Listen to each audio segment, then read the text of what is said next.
Good afternoon. Welcome back. Audible ആണല്ലോ. Yes, ma'am. Good afternoon. നമുക്കിനി bank wiring observation room next experiment ആണ്. മൂന്നെണ്ണം നമ്മൾ ഇന്നലെ പറഞ്ഞു. Mass in review program, relay assembly, test room, experiments on illumination. നാലാമത്തെ വരുന്നത് bank wiring observation room. The fourth study attempted to examine the existence of social group within the company. നാലാമത്തെ factor അവർ എടുത്തത് social groups ആണ്. ഒരു കമ്പനിയുടെ ഉള്ളിലെ 1 second കേട്ടോ.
അപ്പൊ നാലാമത്തെ എക്സ്പെരിമെന്റ് ബാങ്ക് വയറിംഗ് ഒബ്സർവേഷൻ റൂമാണ്. അതായത് ഒരു കമ്പനിയുടെ ഉള്ളിലെ സോഷ്യൽ ഗ്രൂപ്പ്സ് അവരുടെ ഇന്ററാക്ഷൻ എങ്ങനെയാണ് എന്ന് മനസ്സിലാക്കാനായിട്ടാണ് നാലാമത്തെ എക്സ്പെരിമെന്റ് നടത്തിയത്. The observer was asked to note the formal relationship between the supervisor and employees and also all informal groupings with of the men. അതായത് ഒബ്സർവർ ചോദിക്കുന്നത് അവരുടെ ഫോർമൽ റിലേഷൻഷിപ്പ് എങ്ങനെയാണ്, സൂപ്പർവൈസേഴ്സും എംപ്ലോയീസും തമ്മിലുള്ള ഒരു ഫോർമൽ റിലേഷൻഷിപ്പ്, ഒഫീഷ്യലി അവർ തമ്മിലുള്ള ഇന്ററാക്ഷൻസ് എങ്ങനെയാണ്, അതേപോലെ തന്നെ ഇൻഫോർമൽ ഗ്രൂപ്പിംഗ്സും ഒഫീഷ്യൽ അല്ലാത്ത ഫ്രണ്ട്ഷിപ്പ് എന്നുള്ള രീതിയിലുള്ള ഗ്രൂപ്പിംഗ്സും എങ്ങനെയാണ്. It was observed in the first week that the men appear to be working all the time and were cautious toward the observer. It was observed in the first week. First വീക്കിൽ ഇവർ കണ്ട കാര്യം എന്താ, എല്ലാവരും ഭയങ്കര working ആയിരുന്നു. All the time and were cautious towards observer. Observer ഉണ്ട് എന്ന് മനസ്സിലാക്കിക്കൊണ്ട് തന്നെ എല്ലാവരും ഭയങ്കര വർക്കിംഗ് ആയിരുന്നു. The employees feared that because they were being studied the company is eventually going to raise the amount of work they were expected to do each day. ഇവിടെ employees വിചാരിച്ചിട്ടുണ്ട്, അവർക്ക് ഒരു പേടി വന്നു. ഇവരിങ്ങനെ നോട്ട് ചെയ്യുന്നതിനനുസരിച്ച് അവർക്ക് തോന്നിയ കാര്യം എന്താന്ന് വെച്ച് കഴിഞ്ഞാല് ദിവസം തോറും ഇവരിങ്ങനെ ഡ്യൂട്ടിയുടെ എമൗണ്ട് കൂട്ടിക്കൊണ്ടിരിക്കും. അതായത് ഇവർ വർക്ക് ചെയ്യേണ്ടവരുടെ ടാസ്കുകൾ അല്ലെങ്കിൽ ഇവർ ചെയ്യുന്ന ജോലിയുടെ അളവ് ഇങ്ങനെ കൂട്ടി കൊണ്ടുവരും എന്നുള്ള ഒരു പേടി അവിടുത്തെ എംപ്ലോയീസിന് ഉണ്ടായി. In order to get limited task or work, the men within the informal groups agree to keep their output low even if they get a lesser wage. ഉണ്ടോ? അതിന്റെ ഫലമായിട്ട് അവര് പേടിച്ചത് എന്താണ്, അവരെ ജോലിഭാരം ഇനിയും കൂടുമെന്നാണ് അവർ പേടിച്ചത്. സോ ഇൻഫോർമൽ ഗ്രൂപ്പിന്റെ ഉള്ളിൽ, അതായത് എംപ്ലോയീസിന്റെ ഇടയിൽ തന്നെ എന്തുണ്ടായിരിക്കും, ഈ ഫ്രണ്ട്ഷിപ്പ് പോലെയുള്ള ബന്ധങ്ങൾ ഉണ്ടായിരിക്കും. അവരൊരു കാര്യം തീരുമാനിച്ചത് എന്താന്ന് വെച്ച് കഴിഞ്ഞാല് നമുക്കധികം വർക്ക് ചെയ്യണ്ട, നമുക്ക് വർക്ക് ഒന്ന് ഔട്ട്പുട്ട് ഒന്ന് കുറയ്ക്കാനായിട്ട് നോക്കാമെന്നുള്ളൊരു തീരുമാനം അവരവിടെ എടുത്തു. Further the emergence of N intricate social organization was observed that tried to protect the group in contradiction to the result of the first study where productivity rose. This study revealed a restriction in the production output. കണ്ടോ, ഇവിടെ എന്തായി, ഒരു social ഓർഗനൈസേഷന്റെ ഇൻട്രിക്കേഷൻ ആണ് അവിടെ കണ്ടത്. അതായത് അവര് എല്ലാവരും കൂടെ ഒറ്റ തീരുമാനത്തിലോട്ട് എത്തി. അവർ പറഞ്ഞു നമുക്കധികം വർക്ക് ചെയ്യണ്ട, നമുക്ക് നമ്മുടെ പ്രോഡക്ടിവിറ്റി കുറച്ചു കൊണ്ടുവരാം, അല്ലെങ്കിൽ നമ്മളിങ്ങനെ വർക്ക് ചെയ്തുകൊണ്ടിരുന്നു കഴിഞ്ഞാൽ അവര് പിന്നെയും നമ്മുടെ ജോലിഭാരം കൂട്ടിക്കൊണ്ടിരിക്കും. സോ എന്ത് ചെയ്തു, മറ്റുള്ള എക്സ്പെരിമെന്റ്സ് വെച്ച് നോക്കുമ്പോൾ അതിലൊക്കെ പ്രോഡക്ടിവിറ്റി കൂടുക ചെയ്തത്, ഇവിടെ എന്തായി, ഔട്ട്പുട്ട് കുറയാണ് ചെയ്തത്. ഇത് മനസ്സിലായോ നാലാമത്തെ bank wiring observation room? Okay, next വരുന്നത് പേഴ്സണൽ കൗൺസിലിംഗ് ആണ്. This study aims at 2 objectives. 2 objectives ആയിരുന്നു ഇതിന് മെയിൻ ആയിട്ട് ഉണ്ടായിരുന്നത്. ഫസ്റ്റ് എന്ന് പറയുന്നത് to diagnose the problems of employees and work with supervisors on their method of supervision. ആദ്യത്തെ method എന്താ, അല്ലെങ്കിൽ ആദ്യത്തെ ഒബ്ജക്റ്റീവ് എന്തായിരുന്നു, അവരുടെ സൂപ്പർവിഷനെ പറ്റിയിട്ടുള്ള കാര്യങ്ങൾ അല്ലെങ്കിൽ അതിലെന്തെങ്കിലും പ്രോബ്ലംസ് ഉണ്ടോ എന്നുള്ളത് എന്ത് ചെയ്യുക, ഡയഗ്നോസ് ചെയ്യുക. And the second was to improve the method of communication within the company. രണ്ടാമത്തെന്ന് പറയുന്നത് കമ്മ്യൂണിക്കേഷൻ മെത്തേഡ് ഇംപ്രൂവ് ചെയ്യുക. അങ്ങനെ 2 ഒബ്ജക്റ്റീവ് ആയിരുന്നു പേഴ്സണൽ കൗൺസിലിംഗ് എന്ന് പറയുന്ന 5ാമത്തെ സ്റ്റഡിയുടെ മെയിൻ ആയിട്ടുള്ള objectives. The study enhanced the personal adjustment enhance ചെയ്തു. സൂപ്പർവൈസർ എംപ്ലോയി റിലേഷൻസ് അതും എൻഹാൻസ് ചെയ്തു. എംപ്ലോയി മാനേജ്മെന്റ് റിലേഷൻസ് അതും എൻഹാൻസ് ചെയ്തു. In 1933 Mayo made an interim report on the Hawthorne studies and insisted upon the human relations movement. അങ്ങനെ 1933 Mayo ഇതിന്റെ report ഇറക്കുകയാണ്. Hawthorne സ്റ്റഡീസിന്റെ ഒരു interim report കൊണ്ടുവന്നു. അതിൽ പറഞ്ഞത് എന്താന്ന് വെച്ച് കഴിഞ്ഞാൽ the Hawthorne study showed the importance of informal work groups and their effects on production, the importance of employee attitude, the value of having a sympathetic and understanding supervisor, and the need to treat people as humans as not as capital. Hawthorne സ്റ്റഡീസിന്റെ റിസൾട്ടിനെ concern വെച്ചുകൊണ്ടാണ് ഈ ഒരു report കൊണ്ടുവന്നത്. അതിൽ പറഞ്ഞ കാര്യങ്ങൾ എന്താന്ന് വെച്ച് കഴിഞ്ഞാൽ ഇൻഫോർമൽ ഗ്രൂപ്പ്സിന്റെ ഇമ്പോർട്ടൻസിനെ പറ്റി പറഞ്ഞു. കാരണം എന്താ, ഇവിടെ ഇൻഫോർമൽ ഗ്രൂപ്പ്സ് അവരൊരു ഗ്രൂപ്പായിട്ട് ഒരൊറ്റ തീരുമാനം എടുക്കുക ചെയ്തത് പ്രൊഡക്ടിവിറ്റി കുറയ്ക്കാനായിട്ട്. അപ്പൊ അതുകൊണ്ട് തന്നെ ഇൻഫോർമൽ ഗ്രൂപ്പിന്റെ ഇമ്പോർട്ടൻസ് ആദ്യത്തെ കണ്ടുപിടുത്തം അല്ലെങ്കിൽ ആദ്യത്തെ റിപ്പോർട്ടിൽ ഉണ്ടായിരുന്ന ഒരു കാര്യം ഇൻഫോർമൽ വർക്കിംഗ് ഗ്രൂപ്പ്സിന്റെ ഇമ്പോർട്ടൻസിനെ പറ്റിയിട്ടായിരുന്നു. And their effects on production. Next എന്ന് പറയുന്നത് the importance of employee attitude. ഓരോ എംപ്ലോയിയുടെയും ആറ്റിറ്റ്യൂഡ് ഇമ്പോർട്ടന്റ് ആണ്. The value of having sympathetic and understanding supervisor. Supervisors സിമ്പത്തറ്റിക്കും പിന്നെ അതുപോലെ തന്നെ അണ്ടർസ്റ്റാൻഡിംഗ് ആയിരിക്കണം. The need to treat people as humans not as capital. അതായത് ജനങ്ങളെ അല്ലെങ്കിൽ എംപ്ലോയീസിനെ ഹ്യൂമൻസ് ആയിട്ട് കാണാം, അല്ലാതെ അത് കമ്പനിയുടെ ക്യാപിറ്റൽ ആയിട്ടല്ല കാണേണ്ടത്, അവരെ ഹ്യൂമൻസ് ആയിട്ട് കാണാൻ. ഇങ്ങനെയുള്ള കാര്യങ്ങളാണ് ആ ഒരു റിപ്പോർട്ടിൽ ഉണ്ടായിരുന്നത്. ഇതൊക്കെയാണോ?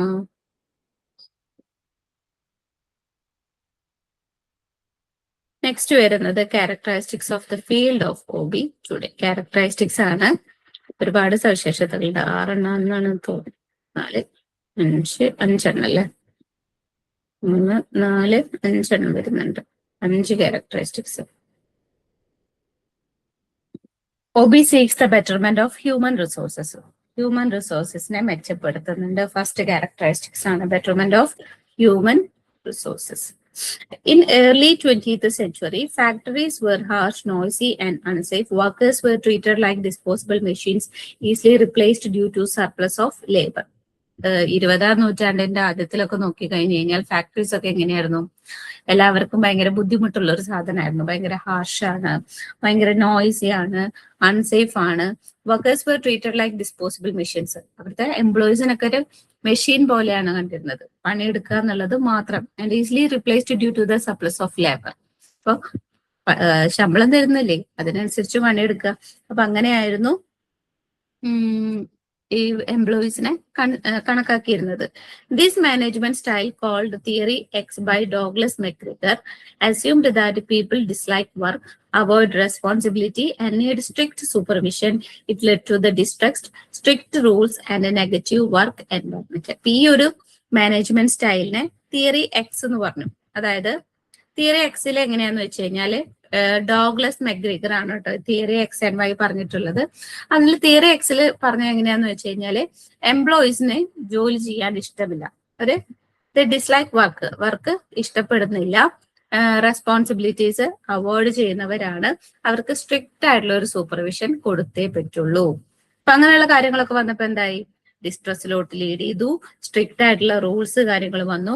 നെഗറ്റീവ് ആയിട്ടുള്ള ഒരു വർക്കിംഗ് എൻവയറമെന്റ് ആണ് അവിടെ ക്രിയേറ്റ് ചെയ്തത്. ഇതായിരുന്നു തിയറി എക്സ്.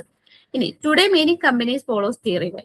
പക്ഷെ ഇന്ന് ഒരുപാട് കമ്പനി ഫോളോ ചെയ്യുന്നത് തിയറി വൈ ആണ്. ഇതിന് നേരെ ഓപ്പോസിറ്റാണ്. Which views employees more positively ആണ്. എംപ്ലോയീസിനെ പോസിറ്റീവ്ലി ആണ് നമ്മൾ ഈ തിയറി വൈയിൽ കാണുന്നത്. It assumes that people enjoy work when conditions are right, seek achievement, take responsibility and can be creative. അതായത് കണ്ടീഷൻസ് ഒക്കെ നല്ലതാണ്, അല്ലെങ്കിൽ നല്ലൊരു വർക്കിംഗ് എൻവയറമെന്റ് ആണ് എന്നുണ്ടെങ്കിൽ അച്ചീവ്മെന്റ് ഉണ്ടായിരിക്കും, റെസ്പോൺസിബിലിറ്റീസ് ഒക്കെ എടുക്കും, ക്രിയേറ്റീവ് ആയിരിക്കും.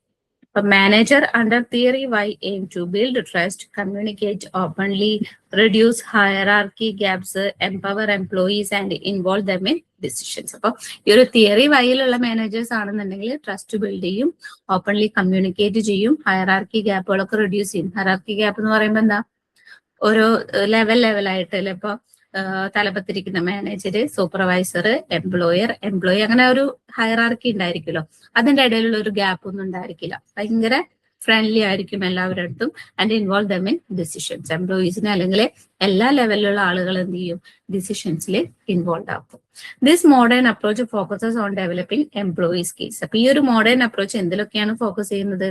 എംപ്ലോയീസിന്റെ സ്കിൽസ് ഡെവലപ്പ് ചെയ്യുക, അവരെ മോട്ടിവേറ്റ് ചെയ്യുക, അവരുടെ ക്രിയേറ്റിവിറ്റി ഡെവലപ്പ് ചെയ്യുക, seeing them as valuable resources. അവരൊരു വാല്യുബിൾ ആയിട്ടുള്ള റിസോഴ്സസ് ആയിട്ടാണ് എംപ്ലോയീസിനെ കാണുക. The manager's role shift from controlling workers to supporting and enabling them to reach their full potential, improving both employee satisfaction and organizational performance. അപ്പൊ മാനേജേഴ്സിന്റെ role ശരിക്കും എന്തായി മാറി?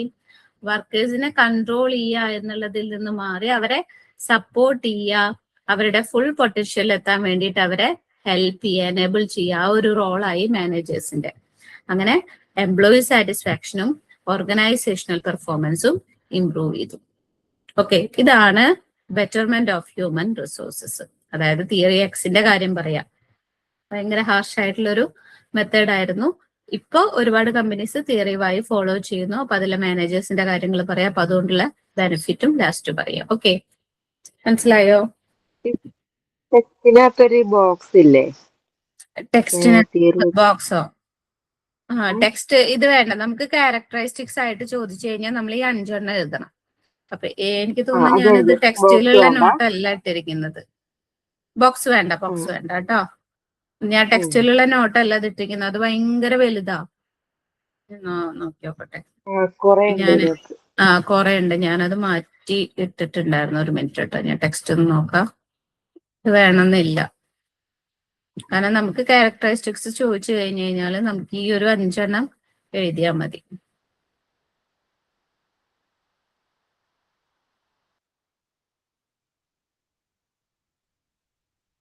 ഇതല്ലേ theory X and വൈന്റെ comparison. വേണമെന്നില്ല കേട്ടോ. ഇത് എക്സ് ആൻഡ് വൈ ചോദിക്കും, പക്ഷെ നമുക്കത് വേറെ ചാപ്റ്റേഴ്സിൽ വരുന്നുണ്ട്. അപ്പൊ നമുക്കത് നോക്കിയാൽ മതി കേട്ടോ. എക്സ് ആൻഡ് വൈന്റെ നമ്മൾ ഇനിയും പഠിക്കും. നെക്സ്റ്റ് ആണ് OB uses A contingency approach.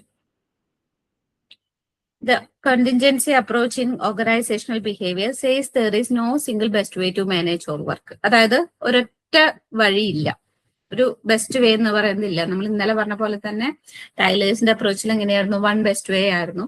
പക്ഷെ അവിടെ ഒരു വഴി മാത്രമായിട്ട് നമുക്ക് പറയാൻ പറ്റില്ല, കാരണം ഒരുപാട് ഫാക്ടേഴ്സ് ഇതിൽ ഇൻഫ്ലുവൻസ് ചെയ്യുന്നുണ്ട്. Instead the best method depends on the situation. Traditional management sought universal rules for all organization, but OB recognizes that workplace behavior is influenced by many factors such as organizational structure,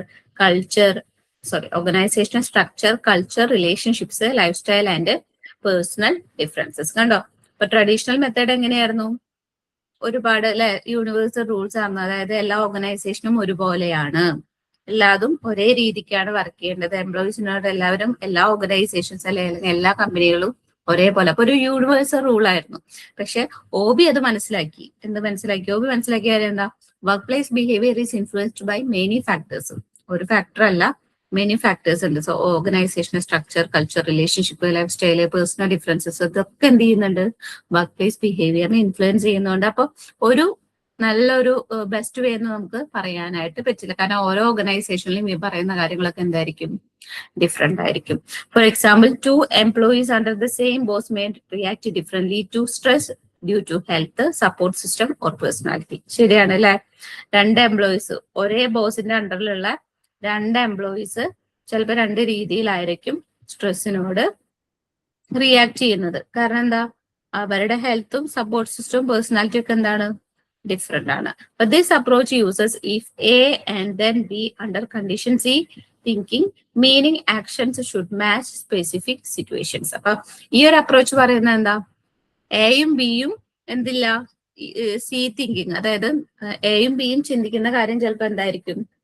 ചില സിറ്റുവേഷൻസിൽ മാത്രം match ചെയ്യും.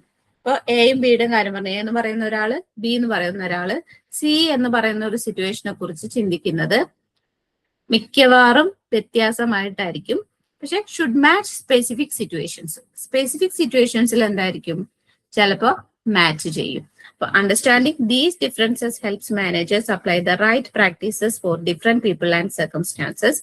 OB's contingency approach values flexibility, adapts to complexity, and aims to create strategies that fit varying workplace needs rather than relying on fixed universal solutions. അപ്പൊ ഈ ഒരു difference മനസ്സിലാക്കി കഴിഞ്ഞു കഴിഞ്ഞാല് മാനേജേഴ്സിന് എന്ത് ചെയ്യാം, നല്ല രീതിക്ക് റൈറ്റ് പ്രാക്ടീസസ് ആ ഒരു സിറ്റുവേഷനിൽ എടുക്കാനായിട്ട് പറ്റും, അല്ലെങ്കിൽ അപ്ലൈ ചെയ്യാനായിട്ട് പറ്റും. അപ്പൊ ഈ OBയുടെ ഒരു കണ്ടിൻജൻസി അപ്രോച്ച് എന്ന് പറയുമ്പോൾ ഫ്ലെക്സിബിലിറ്റി എന്താണ്, കോംപ്ലക്സിറ്റിനോട് എങ്ങനെ അഡാപ്റ്റ് ചെയ്യാം, ഒരു സ്ട്രാറ്റജീസ് എങ്ങനെ ക്രിയേറ്റ് ചെയ്യാം, ഈ പറയുന്ന കാര്യങ്ങളൊക്കെ എന്തിലും ഉണ്ടായിരിക്കും, OBയിൽ ഉണ്ടായിരിക്കും. It focuses on achieving better results by matching actions to specific human and organisational conditions. അപ്പൊ ഇത് ഒരു കണ്ടിൻജൻസി അപ്രോച്ചിൽ മെയിൻ ആയിട്ട് ഫോക്കസ് ചെയ്യുന്നത് എന്താ, ഒരു ബെറ്റർ റിസൾട്ട് ഉണ്ടാക്കിയെടുക്കാം by matching actions to specific human and organizational conditions. ഹ്യൂമൻസിന്റെ അല്ലെങ്കിൽ അവിടുത്തെ എംപ്ലോയീസിന്റെ അതേപോലെ തന്നെ ഓർഗനൈസേഷണൽ കണ്ടീഷൻസും രണ്ടും കൂടെ മാച്ച് ചെയ്യുന്ന രീതിയിൽ ഒരു ബെറ്റർ റിസൾട്ട് ഉണ്ടാക്കിയെടുക്കുക. അതാണ് OBയിലെ കണ്ടിൻജൻസി അപ്രോച്ച് എന്നതുകൊണ്ട് ഉദ്ദേശിക്കുന്നത്. പറഞ്ഞ് മനസ്സിലായോ? കണ്ടിൻജൻസി അപ്രോച്ച് എന്ന് പറയുന്നത് എന്താ? അപ്പോ എംപ്ലോയീസ് എല്ലാവരും ഡിഫറെന്റ് ആയിരിക്കും. ഒരു സിറ്റുവേഷനോട് അവർക്കുള്ള ആറ്റിറ്റ്യൂഡ് ഡിഫറെന്റ് ആയിരിക്കും. ചില സിറ്റുവേഷൻസിൽ അത് മാച്ച് ആയിരിക്കും. അങ്ങനെയുള്ള സിറ്റുവേഷൻസ് കൺസിഡർ ചെയ്യുക. അതിനനുസരിച്ച് മാനേജേഴ്സ് എന്ത് ചെയ്യുക, ഡിഫറെന്റ് സ്ട്രാറ്റജീസ് അപ്ലൈ ചെയ്യുക. അപ്പൊ ആ ഒരു കണ്ടീഷൻസ് മാച്ച് ചെയ്തുകൊണ്ടുള്ള ഒരു ബെറ്റർ റിസൾട്ട് അതിലൂടെ ഉണ്ടാക്കിയെടുക്കാനായിട്ട് പറ്റും. ഇതാണ് കണ്ടിൻജൻസി അപ്രോച്ച്. ഓക്കെ, നെക്സ്റ്റ് വരുന്നത് multidisciplinary focus. Organizational behavior is more eclectic in its approach, drawing heavily from a variety of disciplines, while organizational psychology draws mainly from subfield within psychology. ഒരുപാട് ഫീൽഡുകൾ ഇതിൽ വരുന്നുണ്ട്. ഇപ്പൊ organisational psychology എന്ന് പറയുന്നത് എന്താണ്, സൈക്കോളജിയുടെ തന്നെ ഒരു മെയിൻ ആയിട്ടുള്ള ഒരു സബ് ഫീൽഡ് ആണ്. Among those that have contributed to the study of OB are psychology, social psychology, sociology, engineering, anthropology, management, and even medicines. കണ്ടോ, OBയുടെ സ്റ്റഡിയിലോട്ട് കോൺട്രിബ്യൂട്ട് ചെയ്യുന്ന ഫീൽഡുകളാണ്. സോഷ്യൽ സൈക്കോളജി വരും, സോഷ്യോളജി വരും, engineering, anthropology, management, even medicine വരെ എന്ത് ചെയ്യുന്നുണ്ട്, OBയുടെ സ്റ്റഡിയിൽ contribute ചെയ്യുന്നുണ്ട്. Quite obviously, the biggest influence on the field of OB comes from psychology, as psychology is primarily concerned with studying and attempting to understand individual behavior. കൂടുതലായിട്ട് biggest influence വരുന്നത് എവിടെ നിന്നാണ്, സൈക്കോളജിയിൽ നിന്നാണ്. കാരണം നമുക്കറിയാം ഹ്യൂമൻ ബിഹേവിയറിനെ പറ്റി പഠിക്കുന്നതാണ് സൈക്കോളജി. സോ വർക്ക് പ്ലേസിലെ എംപ്ലോയി ബിഹേവിയർ അല്ലെങ്കിൽ വർക്കിംഗ് ബിഹേവിയർ നമുക്ക് പഠിക്കാൻ വെച്ചെങ്കിൽ ഏറ്റവും കൂടുതൽ നമുക്ക് ഏതാണ് നല്ലത്, സൈക്കോളജി ഇൻവോൾവ് ആക്കുക എന്നുള്ളതാണ്. OB is regarded as one of the subfield of industrial psychology. ഇനി OBനെ ഇൻഡസ്ട്രിയൽ സൈക്കോളജിയുടെ സബ്ഫീൽഡ് ആയിട്ടും പറയുന്നുണ്ട്. In contrast to industrial that focuses more on individual level issues, organisational behaviour is more concerned with social and group influences. അതായത് industrial സൈക്കോളജിയിൽ കൂടുതൽ focus ചെയ്യുന്നത് individual level issues ആണ്. അതായത് employees മാത്രമാണെന്നുണ്ടെങ്കിൽ അവരുടെ ഇൻഡിവിജ്വൽ ലെവൽ ഇഷ്യൂസ് മാത്രമാണ് ഇൻഡസ്ട്രിയൽ സൈക്കോളജിയിൽ നോക്കുന്നത്. പക്ഷെ OBയിൽ കുറച്ചും കൂടി ഡിഫറെന്റ് ആണ്. അവിടെ ഇൻഡിവിജ്വൽ ലെവൽ ഉണ്ട്, സോഷ്യൽ ആൻഡ് ഗ്രൂപ്പ് ഇൻഫ്ലുവൻസസ് ഉണ്ട്, ഓർഗനൈസേഷണൽ ലെവൽ ഉണ്ട്. നമ്മൾ പഠിച്ചുള്ള ഡിഫറെന്റ് ലെവൽസും കൂടെ ഇതിൽ വരുന്നുണ്ട്. ആ ഒരു വ്യത്യാസം അവിടെ ഉണ്ട്. And social psychology has made important contributions to our study of group behaviour, power and conflict. അപ്പൊ സോഷ്യൽ സൈക്കോളജി എന്ത് ചെയ്യുന്നുണ്ട്, നമ്മുടെ ഈ ഒരു ഗ്രൂപ്പ് ബിഹേവിയർ, പവർ, കോൺഫ്ലിക്റ്റ് ഇതിലൊക്കെ പഠിക്കാനായിട്ട് ഒരുപാട് ഇമ്പോർട്ടന്റ് ആയിട്ടുള്ള കോൺട്രിബ്യൂഷൻസ് കൊടുത്തിട്ടുണ്ട്. Similarly sociology of the study of society has also made important contributions to knowledge about group and inter group dynamics in the study of OB. ഇനി sociology വേറൊരു രീതിയിൽ, അതായത് നമുക്കറിയാം സോഷ്യോളജിയിൽ നമ്മൾ ഗ്രൂപ്പ് ഡൈനാമിക്സ്, ലീഡർഷിപ്പ് അങ്ങനത്തെ കാര്യങ്ങളൊക്കെ പഠിച്ചിട്ടുണ്ട്. അതും എന്തിൽ ഹെൽപ്പ് ചെയ്യുന്നുണ്ട്, OBയുടെ സ്റ്റഡിക്ക് ഹെൽപ്പ് ചെയ്യുന്നുണ്ട്. ഇനി ആന്ത്രോപോളജി നോക്കുകയാണെന്നുണ്ടെങ്കിൽ with its even more macro focus on human beings has contributed to our understanding of organizational culture, organizational environment and differences among national cultures and its implication for work behavior. Anthropology നമുക്കറിയാം അല്ലെ, കൾച്ചറിനെ പറ്റി പഠിക്കുന്നതാണ്. അപ്പൊ so organisational culture, national culture, ഇതൊക്കെ നമുക്ക് മനസ്സിലാക്കാൻ anthropology use ചെയ്യുന്നത് നല്ലതാണ്. ഇനി എഞ്ചിനീയറിംഗ് നോക്കുകയാണെന്നുണ്ടെങ്കിൽ has made important contributions to our understanding of design of work and organisational goal setting. Design ചെയ്യാം. ഇപ്പൊ ഒരു കമ്പനി ഡിസൈൻ ചെയ്യുന്നതിൽ എന്തുണ്ട്, അതിന്റെ റിസൾട്ടുകൾ ഉണ്ടായിരിക്കും. ഒരു കമ്പനി നല്ല രീതിയിൽ വർക്ക് ചെയ്യണമെങ്കിൽ അതിന്റെ ഡിസൈനും കൂടെ അതിൽ ഇൻവോൾവ് ആണ്. അപ്പോൾ ഓർഗനൈസേഷണൽ ഗോൾ സെറ്റിംഗിലൊക്കെ എഞ്ചിനീയറിംഗിലും പ്രാധാന്യമുണ്ട്. Lastly, it might surprise you to know that medicine with its concern for both physical and psychological health has developed our understanding of industrial health and more recently occupational health and well-being. ഇനി lastly നമുക്ക് കേൾക്കുമ്പോൾ surprised ആയിട്ട് തോന്നും, മെഡിസിനും കൂടെ എന്തിൽ involve ആണ്, ഹോബിയിൽ help ചെയ്യുന്ന ഒരു ഫാക്ടറാണ്. കാരണം എന്താ, ഫിസിക്കൽ അല്ലെങ്കിൽ സൈക്കോളജിക്കൽ ഹെൽത്ത് എടുത്ത് നോക്കിക്കഴിഞ്ഞാൽ നമുക്ക് മെഡിസിൻ അവിടെ ഇല്ലാതെ പറ്റില്ല. ഇൻഡസ്ട്രിയൽ ഹെൽത്ത് മനസ്സിലാക്കാനും more recent occupational health and wellbeing, ഇപ്പൊ അടുത്തിടെയാണ് അങ്ങനെ ഒരു ടേം വന്നു തുടങ്ങിയത്, ഒക്യുപേഷണൽ ഹെൽത്ത് ആൻഡ് വെൽബീങ് എന്ന് പറയുന്നത്. അപ്പൊ അതിനെ കുറിച്ച് മനസ്സിലാക്കണമെങ്കിൽ ഹോബിയിൽ എന്തും കൂടെ വേണം, മെഡിസിന്റെ ഫീൽഡും കൂടെ വരണം. ഇതൊക്കെ എന്ത് ചെയ്യുന്നുണ്ട്, ഹോബി സ്റ്റഡീനെ കോൺട്രിബ്യൂട്ട് ചെയ്യുന്ന ഫീൽഡുകളാണ്. ഓക്കെ, അപ്പൊ ഏതൊക്കെ പറഞ്ഞു, medicine, engineering, anthropology, sociology, social psychology, പിന്നെ അതുപോലെ തന്നെ കോമൺലി സൈക്കോളജി, അത്രയും നമുക്ക് പറയാം, ഇൻഡസ്ട്രിയൽ സൈക്കോളജി. ഓക്കെ, നെക്സ്റ്റ് വരുന്നത് ഇത് മനസ്സിലായോ? അപ്പോ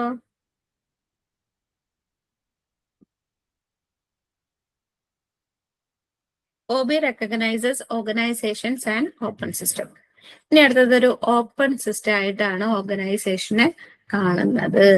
The field of OB plays a great deal of attention to nature of organization themselves. In studying organization, OB practitioners recognize that organizations are not fixed. Organizations fixed ആയിട്ടല്ല OB practitioners കാണുന്നത്. പക്ഷെ എന്താണ്, dynamic ആണ്, ever changing entities ആണ്, മാറ്റങ്ങൾ വേണം. എപ്പോഴും ഒരേപോലെ ഒരു ഓർഗനൈസേഷന് നിൽക്കാനായിട്ട് പറ്റില്ല. അപ്പോൾ മാറ്റങ്ങൾ ഉണ്ടായിരിക്കും, ഡൈനാമിക് ആണ് എന്നാണ് OB പ്രാക്ടീഷണേഴ്സ് പറയുന്നത്. In other words, they recognise that organisations are open system. ഒരു തരത്തിൽ പറഞ്ഞു കഴിഞ്ഞാൽ ഓപ്പൺ സിസ്റ്റംസ് ആയിട്ടാണ് ഓർഗനൈസേഷൻസിനെ പറയുന്നത്. The open system approach to organisation assumes that organisation operate in a self-sustaining manner, transforming inputs into outputs in a continuous manner. Inputs consist of human, informational, material, and financial resources used by the organization. These are transformed by the organization's technology and technology component. അതായത് ഹോബിയിലെ എന്താണ് open system ആണെന്ന് പറഞ്ഞു. അതായത് inputs ഔട്ട്പുട്ടിലോട്ട് transform ചെയ്യുന്നുണ്ട്. Input എന്ന് പറയുന്നത്, ഇപ്പൊ നമുക്കൊരു എക്സാമ്പിൾ ആയിട്ട് ഒരു സ്കൂൾ എടുക്കാം. ഒരു സ്കൂളിലെ ഇൻപുട്സ് എന്ന് പറയുന്നത് എന്തൊക്കെയായിരിക്കും? ഒരു സ്കൂളിന്റെ ഇൻപുട്സ് എന്തൊക്കെയായിരിക്കും? അവിടെ വർക്ക് ചെയ്യുന്ന ടീച്ചേഴ്സും സ്റ്റുഡൻസും. വർക്ക് ചെയ്യുന്ന ടീച്ചേഴ്സ്, പ്രിൻസിപ്പാള്, സ്റ്റുഡൻസ്, ഇതൊക്കെ ഹ്യൂമൻസ് ആണ്. ഇനി അവിടെ വരുന്ന അല്ലെങ്കിൽ school bench, desk, furnitures, board, black board, computer, ഈ വക സാധനങ്ങളൊക്കെ എന്താണ്, ഇൻപുട്സ് ആണ്. അപ്പോ ആ ഒരു ഓർഗനൈസേഷനിലോട്ട് കയറി പോകുന്ന അല്ലെങ്കിൽ ഓർഗനൈസേഷന്റെ നടത്തിപ്പിന് വേണ്ടി വിജയത്തിന് വേണ്ടി അതിൻ്റെ ഉള്ളിലേക്ക് എത്തുന്ന എന്തും എന്താണ്, ഇൻപുട്സ് ആണ്. ഇതിനൊക്കെ എന്ത് ചെയ്യുന്നുണ്ട്, പ്രോസസ് ചെയ്തിട്ടാണ് ഔട്ട്പുട്സ് ആയിട്ട് വരുന്നത്. അപ്പൊ ഈ ഒരു ഇൻപുട്സിന് എന്ത് ചെയ്യുന്നുണ്ട്, transforming inputs into outputs in a continuous manner. Inputs consist of human, informational, material and financial resources. കണ്ടോ, ഹ്യൂമൻസ് എന്തായിരിക്കും, ഇൻഫർമേഷണലി, അതായത് എന്തെങ്കിലും അറിവുകൾ അല്ലെങ്കിൽ എന്തെങ്കിലും ഡാറ്റകൾ, മെറ്റീരിയൽസ് നോക്കുകയാണെങ്കിൽ ഫർണിച്ചർ, വെഹിക്കിൾസ്, അങ്ങനെയുള്ള കാര്യങ്ങൾ, പിന്നെ ഫൈനാൻഷ്യൽ റിസോഴ്സസ്, ഇതൊക്കെ എന്താണ്, ഇൻപുട്സ് ആണ്. ഇതൊക്കെ ഓർഗനൈസേഷന്റെ ടെക്നോളജി കോമ്പണന്റ് ആയിട്ട് എന്ത് ചെയ്യുന്നു, ട്രാൻസ്ഫോം ചെയ്യുന്നു. Once the transformation is complete, they become outputs for customers, consumers and clients. അവിടെ ആ ഒരു ട്രാൻസ്ഫോർമേഷൻ കഴിഞ്ഞു കഴിഞ്ഞാൽ എന്തായി, ഔട്ട്പുട്ടായി. അപ്പൊ അതിനനുസരിച്ച് കസ്റ്റമറും കൺസ്യൂമേഴ്സും ക്ലയൻസിനും ഒക്കെ എന്ത് ചെയ്യും, ആ ഒരു ഔട്ട്പുട്ട് കിട്ടും. Their actions and others in the external environment in turn affect the organisation and the behaviour of the people at work. ഇനി ഈ ഒരു ഔട്ട്പുട്ട്, ഇപ്പൊ നമുക്ക് പറയാം സ്കൂളല്ലേ നമ്മൾ പറഞ്ഞത്, ഔട്ട്പുട്ട് എന്ന് പറയുന്നത് എന്തായിരിക്കും, അവിടെ പഠിച്ചിറങ്ങുന്ന കുട്ടികളുടെ വിജയ ശതമാനം അല്ലെ, 100% വിജയം കിട്ടിയ സ്കൂളിന് 100 പേരില് 50 പേരും എന്തായിരുന്നു, 100 പേരുള്ള അല്ല 100 10ാം ക്ലാസ്സിലെ കുട്ടികൾ 100 പേരുണ്ടെന്ന് വിചാരിക്കാം. ആ 100 പേരിൽ 50 പേർക്കും A+ കിട്ടി. അപ്പൊ ഔട്ട്പുട്ട് എന്ന് പറയുന്നത് കുട്ടികളുടെ വിജയ ശതമാനമാണ്. അപ്പൊ അവരുടെ ഗോളിലെത്തി. ഇതെന്ത് ചെയ്യും? ആൾക്കാർ ഇങ്ങനെ പറയും അല്ലെ, അവിടെ പഠിച്ച എല്ലാ കുട്ടികൾക്കും 100% വിജയമുണ്ട് അങ്ങനെ പറയും. അപ്പൊ എന്തായി? അപ്പൊ അതിന്റെ ഫീഡ്ബാക്ക് എവിടേക്ക് എത്തും? ഇൻപുട്ട് ആയിട്ട് തന്നെ എത്തും. വീണ്ടും ഒരുപാട് കുട്ടികൾ അവിടെ വന്നു ചേരും. ഓക്കെ, ഇതാണ് ഓപ്പൺ സിസ്റ്റത്തിൽ പറയുന്നത്. The output and gets transformed back to input and the cycle continues. അപ്പൊ ഈ ഒരു ഔട്ട്പുട്ട് പിന്നെ എന്തായിട്ട് മാറും? ഇൻപുട്ട് ആയിട്ട് മാറും. ആ ഒരു സൈക്കിള് കണ്ടിന്യൂ ചെയ്യും. Okay, in an open system, the boundaries of an organization are permeable to the external environment, such as suppliers, customers, and governmental regulators. അപ്പൊ ഈ ഒരു ഓപ്പൺ സിസ്റ്റത്തിന്റെ ബൗണ്ടറി എങ്ങനെയാണ്? പെർമിയബിൾ ആയിരിക്കും. കാരണം ഇൻപുട്ടിനകത്തോട്ട് കയറണം അല്ലെ, ഇൻപുട്ടിനകത്തോട്ട് കയറണം. അതേപോലെ തന്നെ ഔട്ട്പുട്ടിന് പുറത്തേക്ക് ഇറങ്ങാൻ വേണം. അപ്പോൾ പെർമിയബിൾ ആയിരിക്കും. In addition to an organisation external task environment there are 4 internal components. ഇനി അവിടെ 4 ഇമ്പോർട്ടന്റ് കോമ്പോണൻസിനെ പറയുന്നുണ്ട്. ടാസ്ക്, പീപ്പിൾ, ടെക്നോളജി, 4ാമത്തെ സ്ട്രക്ചർ. അപ്പൊ ഇതുവരെ ഓക്കെ ആണോ? പറഞ്ഞ ഓപ്പൺ സിസ്റ്റം എന്താണെന്ന് മനസ്സിലായോ?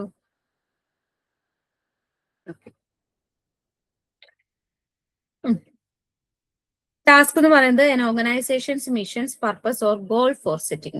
ടാസ്ക് എന്ന് പറയുന്നത് എന്താ? ഓർഗനൈസേഷന്റെ ഗോള്. ഇപ്പൊ സ്കൂളാണെന്നുണ്ടെങ്കിൽ സ്കൂള് നല്ല രീതിയിൽ സ്കൂളിന് നല്ല പേരുണ്ടാക്കി എടുക്കുക. 10ാം ക്ലാസ്സിലെ കുട്ടികൾ എല്ലാവർക്കും 100% വിജയം ഉറപ്പാക്കുക അല്ലെ, നല്ല വിദ്യാർത്ഥികളെ നല്ല രീതിക്ക് വളർത്തിയെടുക്കുക. ഇതൊക്കെ ആയിരിക്കും ഒരു സ്കൂളിന്റെ ഗോൾ എന്ന് പറയുന്നത്. ഇനി പീപ്പിൾ എന്ന് പറയുന്നത് എന്തൊക്കെയാണ്? Both individuals and groups make up the internal social system in the organisation. People are the living, thinking and feeling being that created the organisation and try to achieve the objectives and goals. ഇനി 2ാമത്തെ component people ആണ്. ഒരു ഓർഗനൈസേഷനെ സംബന്ധിച്ചിടത്തോളം അവിടെ involve ആയിട്ടുള്ള individuals ആയിക്കോട്ടെ, groups ആയിക്കോട്ടെ, ആ ഒരു സോഷ്യൽ സിസ്റ്റത്തിൽ ആരൊക്കെ ഇൻവോൾവ് ആണ് അവരെല്ലാവരും അതിൽ പെട്ടു. ഇനി ടെക്നോളജി എന്ന് പറയുന്നത് എന്താ?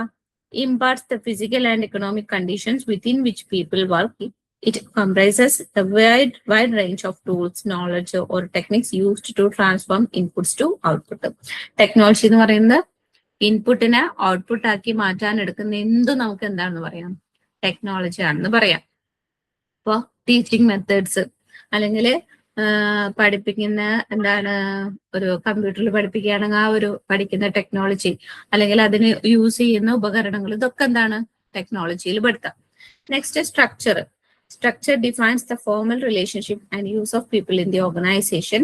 It refers to the manner in which an organization's work is designed and the different roles that people are given and how they relate to others. Structure എന്ന് പറയുന്നത് എന്താ? ഫോർമൽ റിലേഷൻഷിപ്പ് ആണ്. ഒരു ഓർഗനൈസേഷനിലെ ജനങ്ങൾക്കിടയിലുള്ള അല്ലെങ്കിൽ അവിടുത്തെ എംപ്ലോയീസ്, ഹ്യൂമൻസിന്റെ ഇടയിലുള്ള ഒരു ഫോർമൽ റിലേഷനെയാണ് എന്ന് പറയുന്നത് സ്ട്രക്ചർ എന്ന് പറയുന്നത്. അപ്പൊ അത് ഓർഗനൈസേഷന്റെ വർക്ക് ഡിസൈൻ ചെയ്യുന്നതും ഓരോരുത്തർക്കുള്ള റോളും കാര്യങ്ങളും, ഇപ്പൊ പ്രിൻസിപ്പൽ എന്ത് ചെയ്യണം, ടീച്ചേഴ്സ് എന്ത് ചെയ്യണം, പ്യൂൺ എന്ത് ചെയ്യണം, മറ്റ് അതർ സ്റ്റാഫ്സ് എന്ത് ചെയ്യണം, ഇതൊക്കെ ഈ ഒരു സ്ട്രക്ചറിൽ ഉണ്ടായിരിക്കും. അങ്ങനെ 4 ഇമ്പോർട്ടന്റ് കോമ്പോണന്റ് ആണ് ഒരു ഓപ്പൺ സിസ്റ്റം ആയിട്ടുള്ള ഒരു ഓർഗനൈസേഷനിൽ ഉണ്ടായിരിക്കുക. Task, people, technology, structure.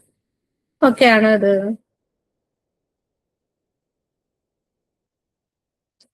Next വരുന്നത് OB adopts a cross cultural approach. ഒരു ക്രോസ് കൾച്ചറൽ അപ്രോച്ച് ആണ് OBക്കുള്ളത്. അതായത് ഡിഫറെന്റ് കൾച്ചേഴ്സ് ഇതിൽ ഇൻവോൾവ് ആണ്. അത് മനസ്സിലാക്കി വെച്ചാൽ മതി. Each country has its unique cultural characteristics which can provide sources of competitive advantage and in some situations may also become liabilities. Workplace attitudes and behavior between individuals and groups in different cultural context varies. Cultural differences must be understood and managers must be sensitive to them in order to be successful in a global economy. അപ്പൊ ഓരോ കൺട്രീസിലും എന്തായിരിക്കും? Unique ആയിട്ടുള്ള cultural characteristics ആയിരിക്കും.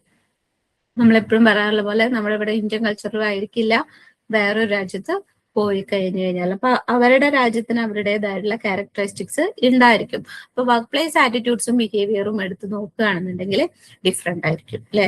ഇപ്പോ ഒരു കമ്പനിയിൽ തന്നെ different കൺട്രീസിൽ നിന്ന് വന്ന ആൾക്കാരുണ്ടെന്ന് വിചാരിക്കും. ഇപ്പൊ ഇവിടെ തന്നെ മലയാളീസും ഉണ്ട്, ബംഗാളീസും ഉണ്ട്. അവരുടെ കൾച്ചറൽ ആറ്റിറ്റ്യൂഡ്സ് എന്തായിരിക്കും? ഡിഫറെന്റ് ആയിരിക്കും. അപ്പൊ ഈ ഒരു മാനേജേഴ്സ് എന്ത് ചെയ്യണം? ഈ ഒരു കൾച്ചറൽ ഡിഫറൻസ് മനസ്സിലാക്കണം.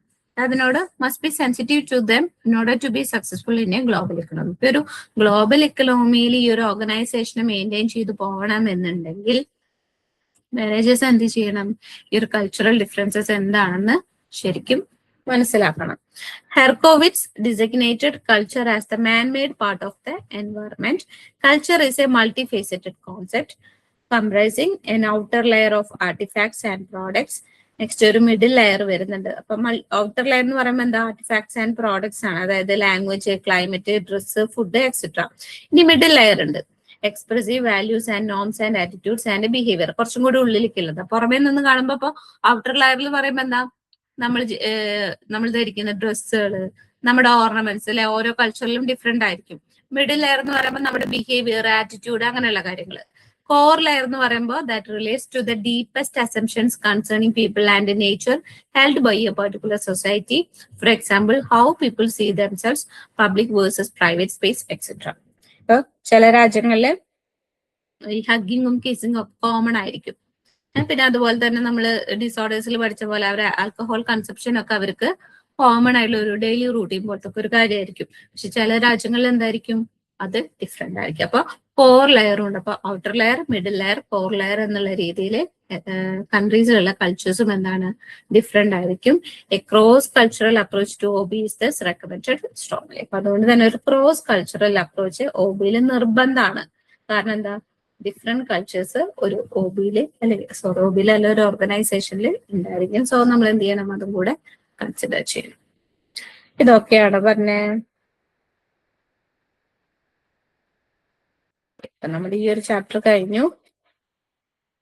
ഫസ്റ്റ് ചാപ്റ്റർ കഴിഞ്ഞിട്ടുണ്ട് കേട്ടോ. നല്ലൊരു സബ്ജക്റ്റ് ആണ്. നമുക്കിത് ഈ ഒരു ചാപ്റ്ററിൽ നമുക്കൊന്നും വിടാല്ല, എല്ലാതും നോക്കാനുണ്ട്. ഞാൻ ഒന്നും ഇതില് സ്കിപ്പ് ചെയ്യാനായിട്ട് പറയാറില്ല. ഓക്കെ, അപ്പൊ ഓക്കെ, ബൈ, താങ്ക് യു. അപ്പൊ നമുക്ക് അടുത്ത സെഷൻ നാളെ എടുക്കാം. ഇന്ന് വേറെ ക്ലാസ് ഉണ്ടായിരിക്കില്ല കേട്ടോ. Okay, bye. Thank you. Thank you, ma'am. Okay, thank U.